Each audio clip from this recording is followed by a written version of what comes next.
Hi, my name is Rishab and I'm a second year student here at Washington University in St. Louis. And I would like to talk to you a little bit about my education, my background, and my experience. I graduated from VIT Vellore as a chemical engineer.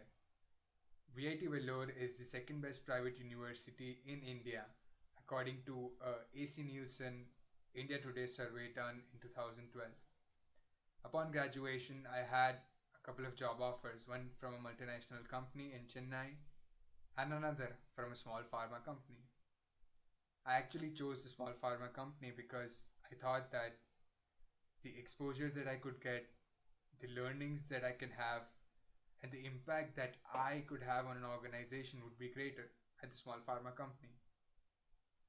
Hence, I accepted an entrepreneurial position at an emerging business of manufacturing active pharmaceutical ingredients for human and veterinary formulation. Over the course of those 4.5 years, I learned how to manage people, tackle difficult situations, and most importantly, how to focus on finding solutions to complex problems. I started off in a technical role, and my primary or key responsibility was the optimization of various manufacturing processes. Within a couple of years, I took up an initiative of launching a new product in the market. A new product for us was not a novel therapeutic anti-asthma drug or anti-cancer drug, but in fact it was a generic molecule. Since it was a small company, the senior leadership gave me permission to go ahead with this project. After about 6 to 8 months of extensive research in the lab, we came up with a cost-effective process to manufacture the product.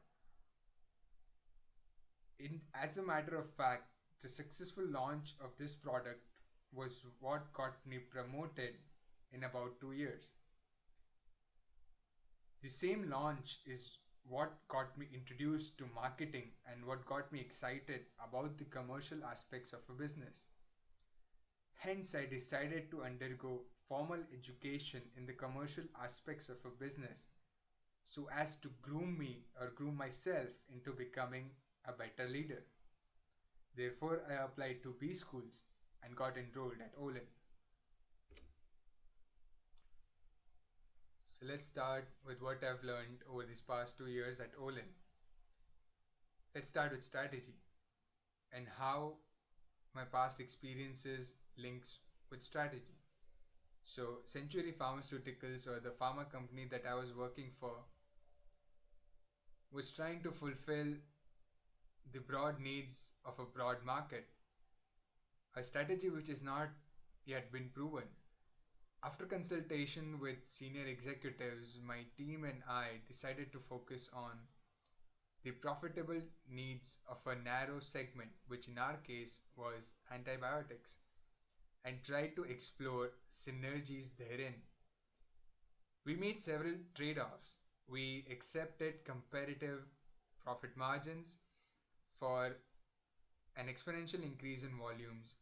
We outsourced manufacturing wherever there were tangible benefits, and we started recruiting, developing, and retaining smart and talented people.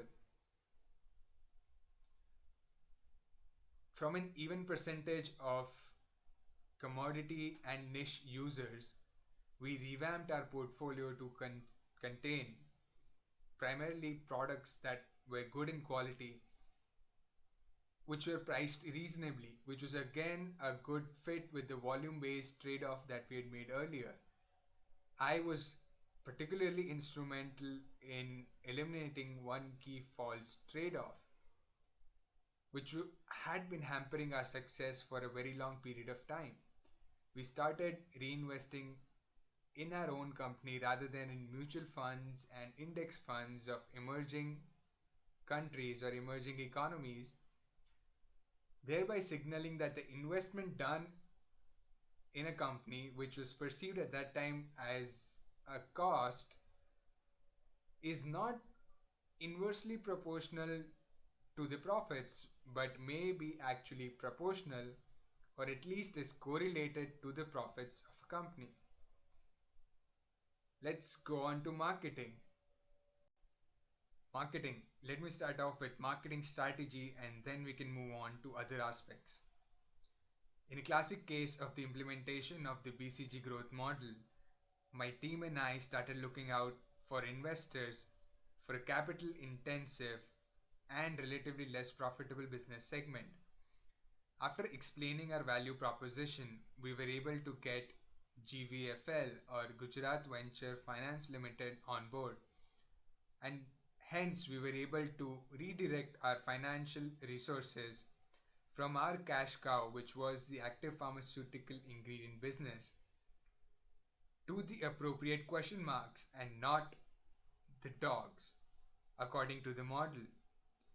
When I launched our products in the emerging markets of Africa, my team and I used the traditional concepts of segmentation, targeting, and positioning, leading to greater than expected revenues and profits. We effectively moved away from mass production and adopted mass customization and one to one marketing, wherein we work with the clients to better understand their needs as compared to our competitors so as to create a switching cost for our clients whenever an alternate supplier comes in who is cheaper by 0.0001 cents per ton. We also moved from the selling concept and adopted the marketing concept wherein we based our business model more and more on the needs of the customers and refrained from pushing our already existing products onto the market. And finally, in a direct application of the Pareto principle or the 80-20 rule, we appropriately directed our resources to those clients who had a greater impact on our bottom line.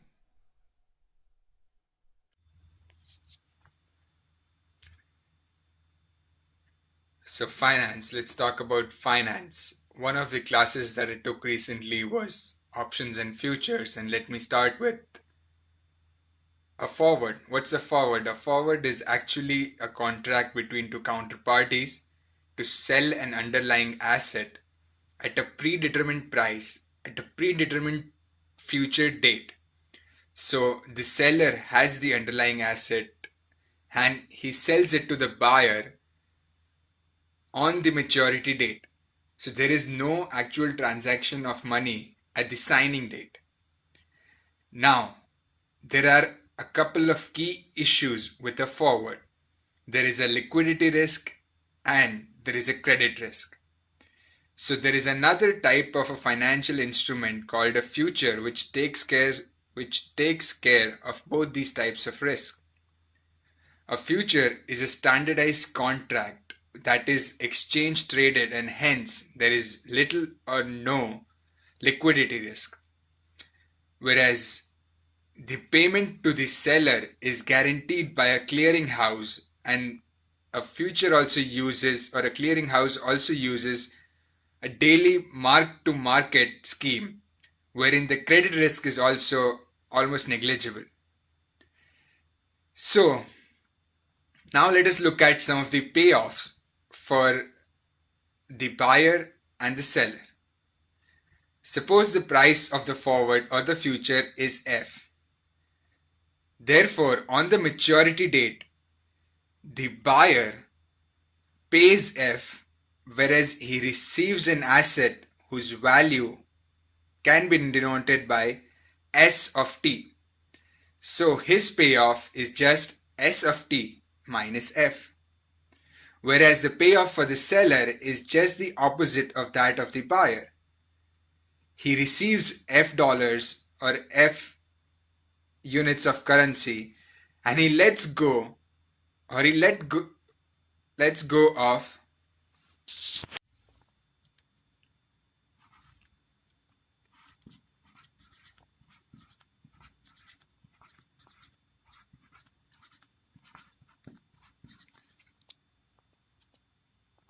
I know the spelling of entrepreneurship, and that in itself is quite an achievement.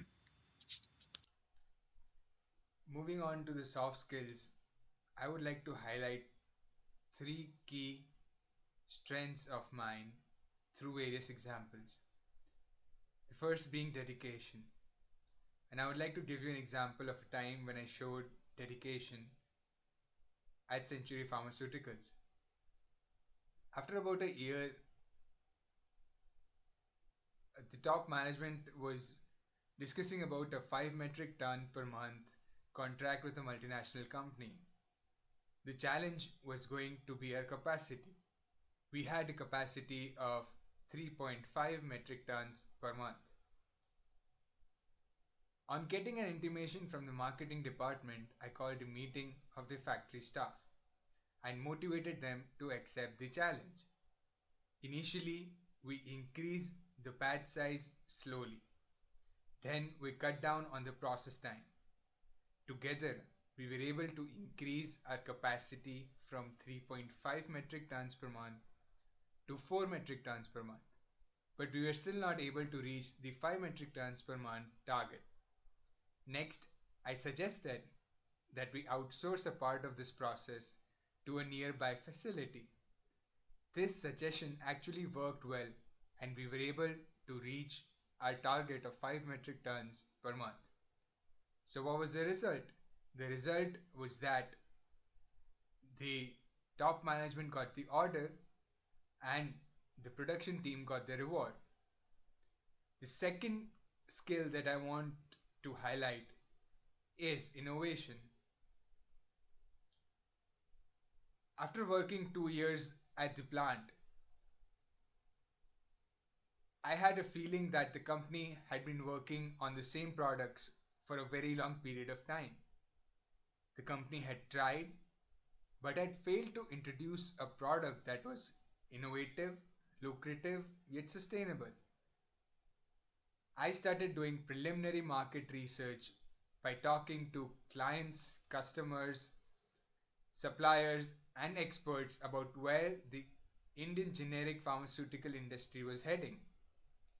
I found out that it was moving from the previous generation of antibiotics to the newer generation, i.e., from erythromycin based derivatives to azithromycin. Although it was outside the scope of my work, I started doing research on this new molecule, and after about 6 months of extensive research, we came up with a cost effective process to manufacture it. The next step was going to be the mass production of this molecule at the plant or the factory level. Our first such attempt to do so led to disastrous results with lower than expected yield and quality. The company in the past had given up on such initiatives when faced with problems, but I did not want to give up, and I went back to the lab to re-optimize the process. And on the fourth or the fifth trial, we were able to successfully manufacture the product. So what was the result? The result was that today, azithromycin is one of the best-selling molecules of Century Pharmaceuticals. Third, dealing with people. In everyday life, I think this is one of the most important skills to have as a manager. There was a particular time when we had a supply chain issue at Century Pharmaceuticals. We were sourcing or we were purchasing oxytetracycline hydrochloride, which was one of our key raw materials, from a company named Shifang for the past 10 years. We were happy with the quality and price. Now, Shifang was a government owned company which now changed hands to a private company.